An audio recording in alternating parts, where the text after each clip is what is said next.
What's happening, people? Thanks as always for passing by the channel, much appreciated. Hit that subscribe button if you guys are new. Don't forget as well, please, to like and share the videos. Big thank you to everyone who's been doing that so far. Obviously I've had a little bit of a hiatus. I haven't made any videos for a couple of weeks now since the Conor McGregor fight in the Euros and that, mainly because I've been just working too much and there's not really been much going on in the boxing world. That's what I'm going to make this video for. I'm basically just going to do a quick video summarising what I think of, we're in July now, like the state of boxing in 2021. How has boxing been? Good or meh? I had a list of the top 5 fights which I said need to happen this year to kind of, these are the biggest fights. How many have happened? Let's have a look. And top fights so far, we'll look at biggest surprise and stuff like that. So I've got that list actually right here, in fact. So I had 5 fights which I said really should happen this year. And they were Fury AJ, Spence vs Crawford, Lopez vs Tank, Taylor Ramirez, Canelo vs Golovkin trilogy. And out of all of them, one of them has happened, which is Taylor vs Ramirez, which was still a good fight. But I think overall, kind of like we look at boxing this year, and it really has been it's not been awful. Like, there have been good fights. The worst thing for me is the heavyweight division. The heavyweight division, it's just been a complete and utter. It's been the year of delay and the year of disappointments. If we look at what we had Joyce versus Takam, last week, which I really should have done a video on. Wasn't a bad fight. Joe Joyce looked good. He did take quite a few punches, mind. I think he should work on that. I was thinking he's getting hit too easily by too many punches. Takam won every round for me up until the stoppage. I knew BT Sports and that would have had Joyce up, as I thought, Takam's winning the battle, but Joyce is going to win the war here.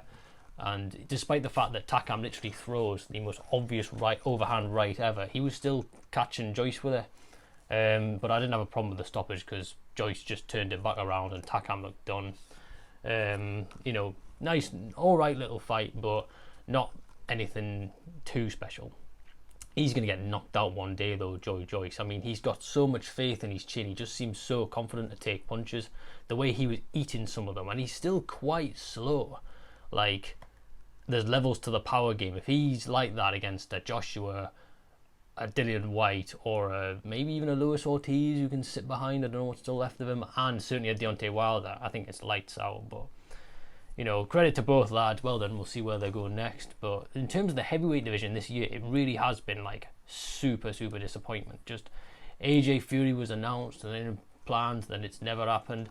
We've got to wait another however many months, 3 months till Fury Wilder 3. AJ versus Usyk has been announced, but AJ really should be fighting twice a year, not just once a year. The biggest fight we've probably had in the heavyweight division has probably been White Povetkin 2, which was okay, but nothing special. Povetkin really didn't look the same fighter after he contracted COVID. He announced his retirement pretty much immediately afterwards. What's going on with Dillian White, we still don't know. He could fight Wilder, seeing as Wilder's free, but that fight ain't gonna happen. Andy Ruiz fought Chris Arreola. Moving on. Then we had Parker vs Chisora, which has also been really underwhelming. So yeah, it's been a strange year. There's other stuff that's been, if we think about it, Loma still hasn't fought anyone of note yet. He fought Nakatari, which was a simple win. Teofimo Lopez hasn't fought yet, but he's fighting that Australian dude, Cambosos, but that's a mandatory. Having a clue what people like Golovkin are doing.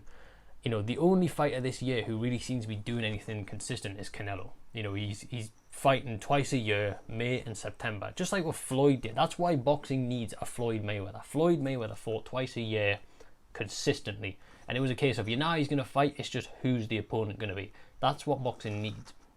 If you look at the boxing top 10 pound for pound rankings, right, half of them haven't even fought this year. Terence Crawford, Alexander Usyk, Errol Spence, Lopez and Ioka. I know some of them like Usyk and Errol have got fights coming up, but we're halfway through the year now. You can't be having your first fight towards the later end of the year. The heavyweights are exactly the same. Only 5 of the top 10 have fought yet. Obviously Fury, Wilder, AJ haven't fought. Michael Hunter hasn't fought yet. Luis Ortiz hasn't fought this year. So boxing is just really boxing is, in every sense of the word right now, a mess. It's just a mess. You know, there's so many politics, you know, so much like Spence versus Crawford. Is that ever going to happen? We don't know, because it's just literally PBC versus Showtime and all that. You know, I don't think the trilogy between Canelo and Golovkin's ever going to happen, and Fury and AJ and Wilder, that whole thing. I don't even think we'll see Fury Wilder 3 this year. And personally, Fury versus AJ, I'm not even sure if that ever happens. Which is a real shame, because those fights and the impact they could have had could have taken boxing to the next level. There are some good fights coming up. I mean, you know, Pac-Man versus Errol Spence, I'm really looking forward to that. You know, it might be a retirement fight for Pac-Man, but in terms of like a fight to go out on, there's nothing better than that. AJ Usyk and obviously Fury Wilder 3, if that happens. And Canelo will fight again this year, and it's rumoured to be Dimitri Bivol. So I think there is definitely going to be some good stuff coming up. And I would say the best fight so far, which I have seen, Chocolatito versus Estrada, Josh Taylor versus Ramirez, one which I've thought about back in January, and Canelo versus Billy Joe Saunders. Those three have really kind of kept my interest in boxing. The best knockout I've seen was Oscar Valdez versus Burchett. That was incredible. And obviously we had that incredible upset between Lara KOing Warrington, which was, you know, the rematch for that has been announced. So I wouldn't say it's been terrible, but I would say it has been underwhelming for boxing this year.